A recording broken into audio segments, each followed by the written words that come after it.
Putin has got all in on this illegal war. Putin has lost so many soldiers, 1,000 days into a war he thought he would win in days.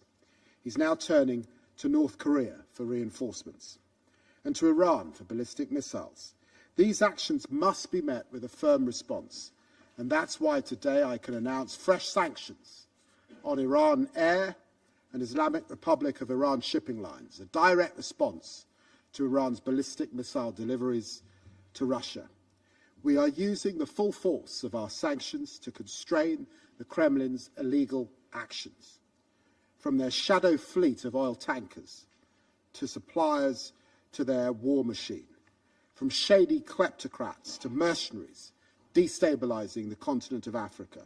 And we are stepping up our support to put Putin in a position of strength with a new loan backed by profits from sanctioned Russian assets, part of a new G7 package of $50 billion in assistance, and a commitment to £3 billion in military aid for as long as it takes.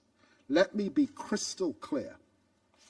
There is no equivalence, no comparison, no parallel between those reckless states who support Russia's illegal aggression and those who stand with Ukraine in defense of its sovereignty. Council, the Kremlin wants to plunge Ukraine into darkness, but we must stand for the light of its freedom. Ukraine and its partners want peace in line with the UN Charter that brings us together today. But we know that Putin only responds to strength. To have a lasting peace, lasting security, we've got to stand as strong, as united, as patient, as determined as the Ukrainian people. And so I say that my message to Vladimir Putin is simple. We will never let up on countering Russian aggression at every turn.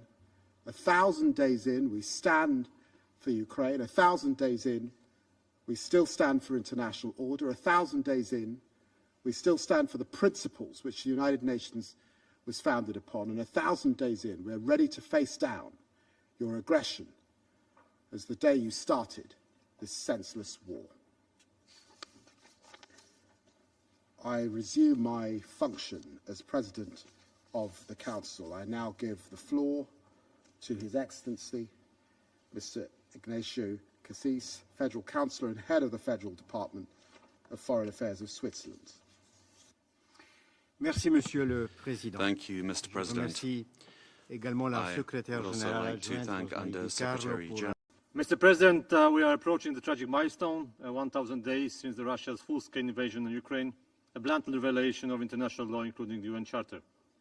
Moscow not only continues to flout the most basic rules of international contact, but is also seeking support from the third states and involving them in its aggression. Therefore, this war not only threatens regional stability and global security, but also exacerbates the world's most pressing political and economic problems, including the disruption of food supply chains. Russia's relentless onslaught against Ukraine escalated this weekend with one of the largest aerial attacks in the recent months.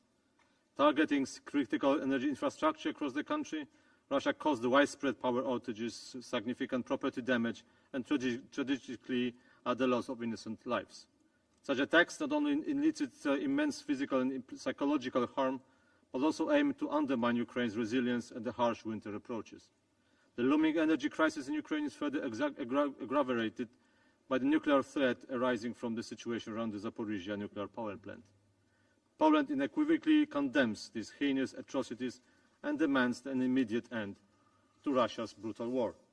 We also remind Russia that attacks directed against civilians, including stealing children and destroying civilian objects, as well as indiscriminate attacks on densely populated areas, are clear violations of international humanitarian law and constitutes war crimes. Those responsible must be held accountable and justice must be served. Russian propaganda inverts reality, twisting, also here in this chamber, the definitions of the victim and aggressor. This blatant distortion directly contradicts UN General Assembly resolutions, which recognize this war as Russian aggression and condemned it. In this context, we reiterate that through its defensive operations to diminish Russia's capacity to wage its illegal war, Ukraine is exercising its inherent right to self-defense in full compliance with international law as enshrined in the Article 51 of this UN Charter. We will back the victim of this aggression for as long as it takes. Poland has earmarked almost 5% of its GDP for this assistance, with 1% of GDP allocated to support Ukraine and 4% of the GDP dedicated to the cost of assisting Ukrainian refugees. Mr. President, everyone yearns for a new chance at peace. However, any peace agreement must be forged through consent. No one should be compelled to accept a peace that does not align with the interests or aspirations of the victim. That being said, let me be very clear. There is no shortcut to peace. A just and lasting resolution must be agreed upon with Ukraine, with the participation of all affected countries and support of the international community. Any other path would only lead to a potential further suffering and instability. And I thank you. I thank the representative of Poland for their statement, and I give the floor to the representative of Germany. Thank you, Mr. President. 1,000 days of Russia's full-scale invasion of Ukraine, a grim milestone in modern history. So many lives, too many lives, have been lost. Ukrainian children, civilians and soldiers. Our thoughts are with all those who have suffered and lost their lives due to Russia's aggression, including those affected by this weekend's wave of massive airstrikes, which killed civilians and caused severe damage to Ukraine's power system. Targeting civilian infrastructure is unacceptable and constitutes a potential war crime. The Security Council must remain consistent and firm in condemning such actions, demanding that civilians be protected. Around the world, we hear resounding calls for an immediate end to this devastating war. And yet, in our pursuit of a sustainable peace in Ukraine, we must be clear. Russia's occupation and annexation of Ukrainian territories are unmistakable violations of international law and a blatant affront to the UN Charter, which cannot be justified through sham referenda or the like. We cannot condone Russia's violation of Ukraine's territorial integrity and sovereignty as a viable path to peace. Let us not forget the high cost of yielding to the illegal use of force by a state attacking its neighbor. Every member state of the United Nations must reject such a course. Russia must be held accountable. Germany remains steadfast in supporting Ukraine comprehensively, including its diplomatic efforts to end this conflict.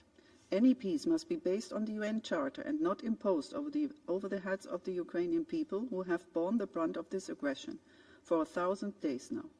We stand unwaveringly by Ukraine and call on Russia once again to end this war immediately and fully withdraw its troops. Only then we can build a just and lasting peace. I thank you. I thank the representative of Germany for their statement, and I give the floor to the representative of Italy.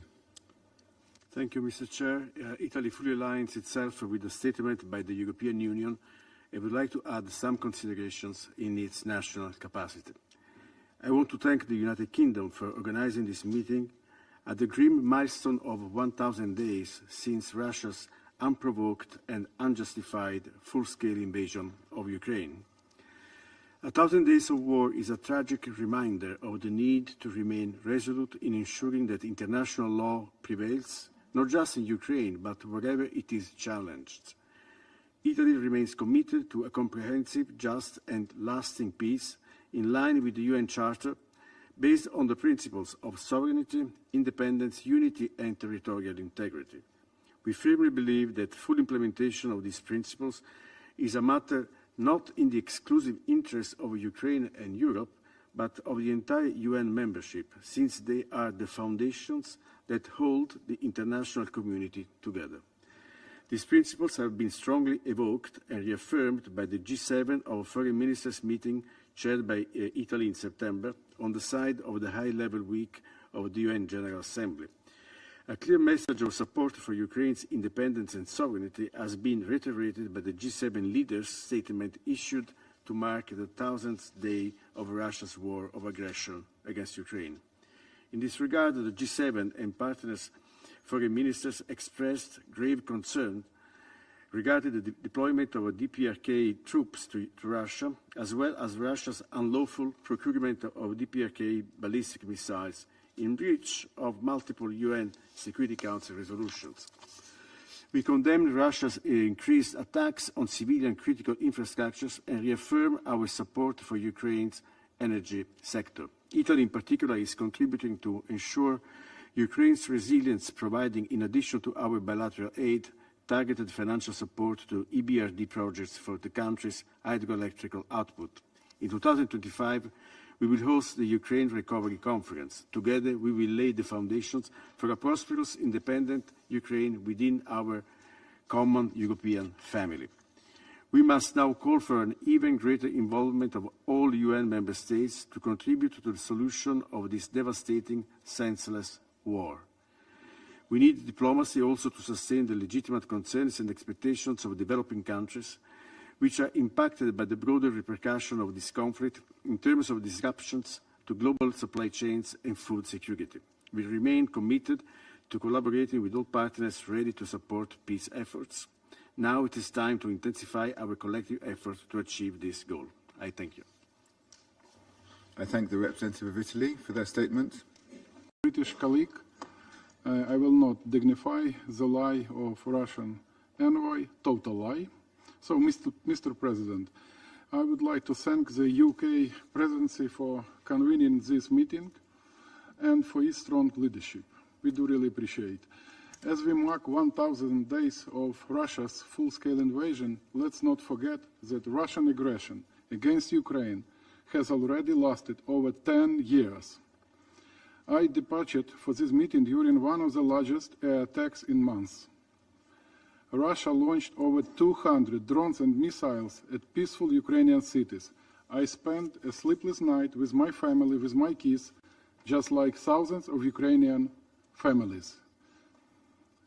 Russia struck critical civilian infrastructure once again, ordinary residential buildings, energy system, transmission substations of our nuclear power plants.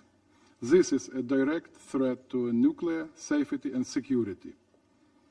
In some cities like Odessa and Sumy, many people are without power and heating.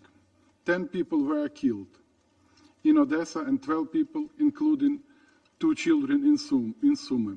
Many more were injured. These strikes are Russia's response to everyone who recently called and visited Putin, asking him for peace. Putin wants war, not peace, and we must increase the price of the war for him. 1,000 days is a very big number. On one hand, it proves Ukrainian bravery in the face of brutal Russian aggression, as well as the support of our partners, for which we are grateful. On the other hand, this number proves the failure of the international community, including this esteemed Council, to stop wars of aggression and atrocities. We must be honest, international mechanisms have failed. They are not working. We need to create new tools. We need to be principled and united to restore respect for the UN Charter. Mr. President, 1,000 days of resistance to a total war is an enormous price to pay for a nation that simply wants to be free and live a normal life. Today I will speak about the price of the war. The price we Ukrainians are paying, the price people around the world are paying, and the price the aggressor must pay. But most importantly, I will speak about the price of appeasement. In other words, what the world will have to pay if it chooses appeasement instead of just peace. The price the world will have to pay if world leaders choose weakness instead of strength. The goal of achieving a comprehensive, just, and lasting peace is urgent. Whatever the price of achieving is now, the price of further failures will be much, much higher. By launching its invasion, Russia harmed many more countries and people than only Ukraine. This invasion has worsened many global crises. Russia weaponizes food, energy, and other resources, affecting millions of people. Russia's naval blockade of Ukrainian ports led to food shortages and record high food prices. About 400 million people around the world rely on Ukrainian grain. Many of them were put at the risk of hunger. Russia is also weaponizing energy and endangers people not only in Ukraine but also in other countries. This war was one of the primary factors that slowed global economic growth and increased inflation. Furthermore, such a blatant violation of international law caused a global security crisis.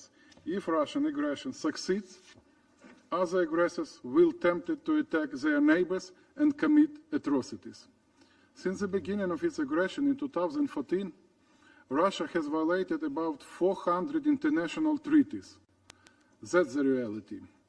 Defense spending worldizing and taking resources away from education, healthcare, tackling climate change and other important global issues. Mr. President, no one in the world pays a higher price for Russian aggression than the people of Ukraine. This is why they, and only they, must be the ones to define the terms of peace. Imagine what it's like to lose in 1 second your beautiful young wife and 3 children, aged 10 and 2 years, and just 2 months, because your home was struck by a Russian drone. This is what happened a few days ago to 34-year-old Maxim Kulik from Kryvyi Rih. This is the price of the war. This year, Russia intensified executions of Ukrainian prisoners of war. We are currently investigating 49 criminal cases involving the killing of 124 of them. According to UN, 95% of our prisoners of war faced torture in Russian captivity, brutal tortures. Some of the most horrible crimes of this war are crimes against Ukrainian children. Russia stole every Ukrainian child's normal childhood. At least 659 children were killed by Russia since 2022, numbers that continue to rise. This is the price of the war. And let me be clear, for us in Ukraine there is no difference where a child suffers. In Ukraine, the Middle East, Africa, Asia, Latin America, or other regions, no child in the world deserves to suffer from the war. Widespread crimes and human rights violations are being committed right now against millions of Ukrainians who remain in the occupied territories. The forcible deportation of at least 20,000 Ukrainian children might be the largest state-run children kidnapping operation in history. Thousands of them remain in Russia. They are subjected to indoctrination, forced Russian citizenship, adoption of foster placement with Russian families, and even name changes. These actions by Russia violate the Genocide Convention, UN Convention on the Rights of the Child, and Fourth Geneva Convention. In this regard, I refer to the Montreal Pledge made by participants in the recent Ministerial Conference on the Human Dimension of the Peace Formula. They pledged assistance for the return of children, and I urge everyone to join these noble efforts. Thousands of Ukrainian prisoners of war and civilian hostages are still held in Russian captivity without proper access of international monitors and medics. We remember all of our people, and we will not rest until we free all of them and return them home. The list of Russian atrocities committed in Ukraine proves that the current international tools are not working. We need new mechanisms to ensure accountability for the crime of aggression and all subsequent crimes. If this requires setting a precedent, let's set a precedent. If this requires amending the Rome Statute, let's amend it. We must act to restore international peace and security. Colleagues, the price of inaction or appeasement far exceeds the price of strong steps. If we allow Russia to continue aggression and go unpunished, this will create unacceptable risk for global security, nuclear safety, environment, migration, and other areas. Russia is now aligning itself with such rogue states as Iran and DPRK. This emerging axis is in an active phase and of undermining the global order. The involvement of regular Northern Korean troops marks a new level of escalation and global proliferation of war. This is a real part of a North Korean ballistic missile N18G that struck Ukraine. Such deadly missiles fall on our people constantly. They can carry around 500 kilograms of explosives. The most recent hit was Brovary near Kyiv on November 13th. We know precisely what North Korea wants to get from Russia in response: technology for missile, nuclear and other military programs. This will have an impact far beyond the borders of two states, including in the Indo-Pacific. The same applies to the deepening of Russia's defense cooperation with Iran. By the way, we have proof that Russia started using thermobaric warheads on Iranian Shahed drones to cause maximum destruction. And the question is, what does Tehran want from Moscow in return? Again, very specific things that can further worsen the security situation in the Middle East.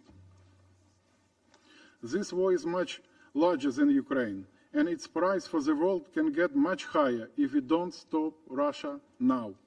In total, between February 2023 and October 2024, the Ukrainian Defense Forces recorded more than 4,600 cases of use by Russia of ammunition containing hazardous chemicals. Today's report of OPCW is a timely reminder of all the red lines crossed by Moscow. It confirms the evidence provided by Ukraine, in particular a grenade marked RGVO and the corresponding soil samples. We have proven that Russia uses prohibited chemical substances on the battlefield. For Russia, this is also a war for natural resources, a very colonial approach. They try to capture Ukraine's rich deposits of manganese, uranium, titanium, and other resources. And we must stop the aggressor from proceeding further if we want to avoid these critical resources falling into the hands of Russia, North Korea, and Iran. Russia currently loses around 1,500 soldiers killed and wounded in action per day. Russia loses in 10 days in Ukraine a comparable amount of soldiers to the Soviet losses in Afghanistan in 10 years of war. These are the bloodiest occupied square meters ever. This also shows how low is the price of human life in Russia. Mr. President, the world cannot afford peace in any cost in Ukraine, because in the end the price will be too high. It might lead to an even larger possible global war. We witnessed this in 2014. Then the prevailing argument among appeasers was, Russia only wants Crimea, it will not go further. But it did, and the weak response did not deter Russia, it encouraged further violations. Russia started the war in Donbass. Ukraine signed the Minsk agreement and held almost 200 rounds of negotiations with Russia. There were 20 ceasefire agreements. 8 years of peace process ended when Russia launched a full-scale invasion of Ukraine. By the way, next month will mark the 30th anniversary of the Budapest Memorandum. Today, this document stands as a reminder to the whole world: never trust Russia. Their word has no value. So why should anyone believe that Putin will act differently now or on a new argument? Not before we raise the price for his aggression. As a core principle of our approach, we must retain sovereignty, whether in Ukraine or anywhere else. The fastest way to end this war is to increase the support of Ukraine. It needs to defend itself and to compel Russia's withdrawal. Equipping Ukraine with the necessary means and removing artificial limitations on weapon use will speed up just and lasting peace.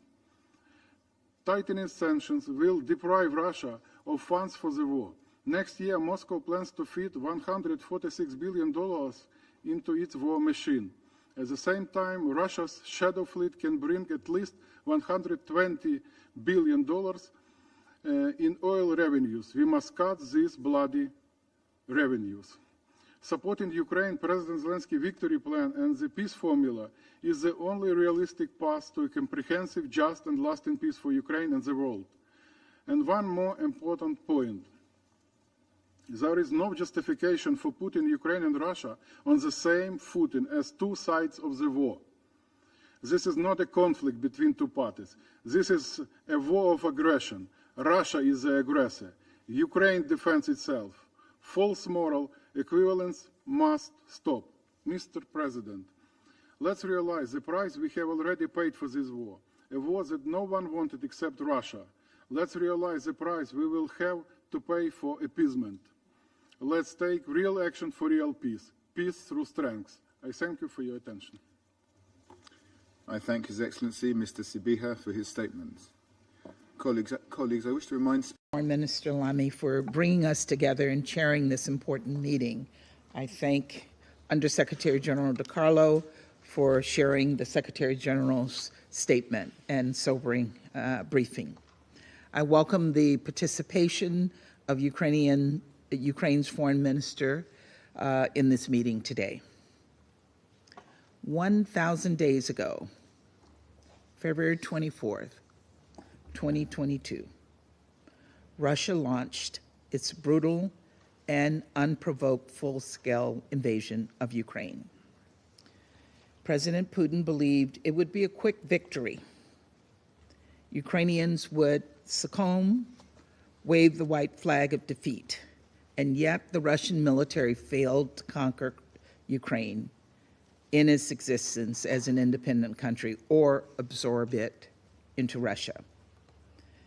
When he couldn't break the Ukrainian military, Putin ramped up efforts to break the Ukrainian people, killing tens of thousands of Ukrainian men, women, and children, uprooting millions of families from their homes, bombing out thousands of schools and hospitals, energy infrastructure and food storage, abducting thousands of Ukrainian children and relocating them into Russia. And yet, for 1,000 days, the people of Ukraine have not broken or bent. But while today is an important marker, there's nothing special about this somber occasion.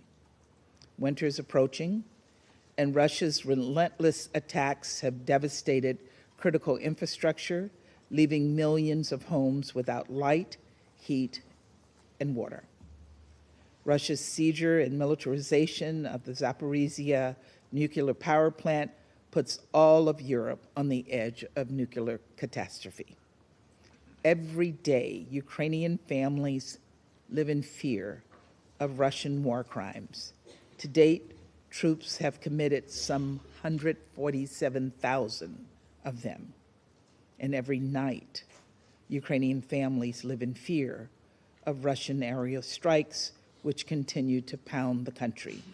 It is clear that Russia has no regard for Ukrainian life, but it's also clear that Russia has no regard for Russian life.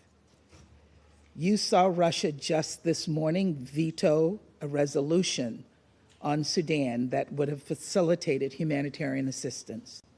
You heard them declare their support for the Palestinian people. But you, as I know this is just hypocrisy at its best and lies that they are concerned at the worst.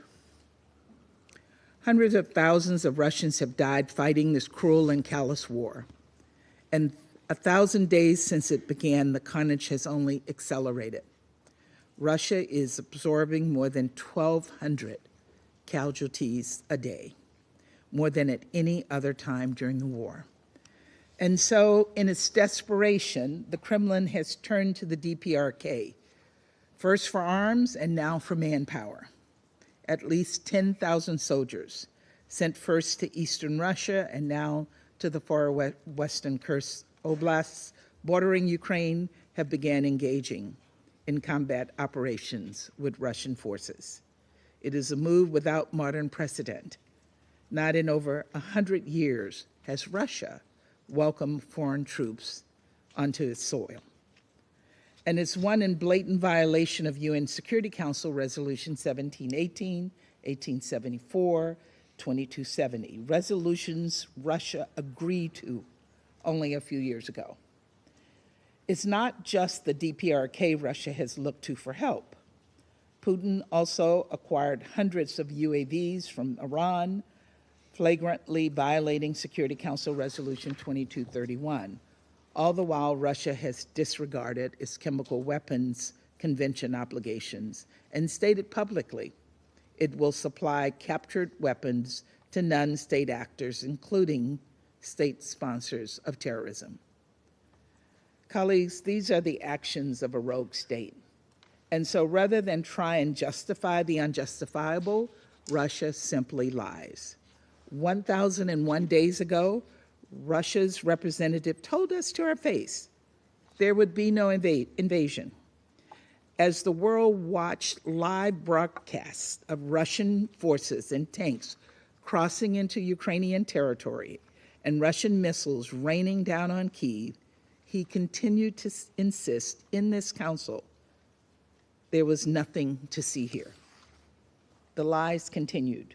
We were told that no North Koreans were deploying through Russia. Now North Koreans are fighting on Russia's front lines under the command of the Russian military. All the while, this chamber has been flooded with slurs and baseless accusations against Ukraine's democratically elected leaders, along with specious arguments about how Ukraine's sovereign right to choose its own path and partners somehow threaten Russia's so-called legitimate interests or legitimate security concerns. Of course, the UN Charter is very clear. No country, quote unquote, security concerns, legitimate or otherwise, give it the right to dictate another country's policies, let alone invade and annex another country's territory. All of this comes down to the fact that Putin has simply never accepted that Ukraine, a fellow UN member state, has the same rights to sovereignty, political independence, and territorial integrity. Indeed, he has gone on the record multiple times saying, quote, Ukraine is not even a state, unquote. Perhaps it's why Putin so underestimated the resolve of the Ukrainian people, how bravely and effectively they have been able to defend their homeland, their democratically elected government, their culture and way of life for 1,000 days.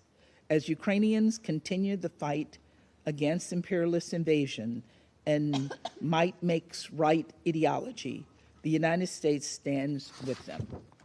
And let me be clear, when this war ends, a sovereign, independent, democratic Ukraine will be in control of its internationally recognized territory and continue on the path to joining Euro-Atlantic institutions like NATO. Until then, and at the direction of the President, the United States will continue to surge security assistance to Ukraine, including artillery, air defense, armored vehicles, and other needed capabilities and munitions. And we will announce additional security assistance for Ukraine in the days to come. Because ultimately, supporting Ukraine in Congress and beyond it cannot be and should not be a partisan issue. Standing up for democracy and human rights is above petty politics and outlasts any one leader or term. There's much talk about peace in Ukraine. Believe me, we would love nothing more than to see the people of Ukraine experience the safety and security they so deserve. But a peace that is not just is not peace. A peace that is not sustainable is not peace. And a peace that is not Ukraine-led is not a true peace.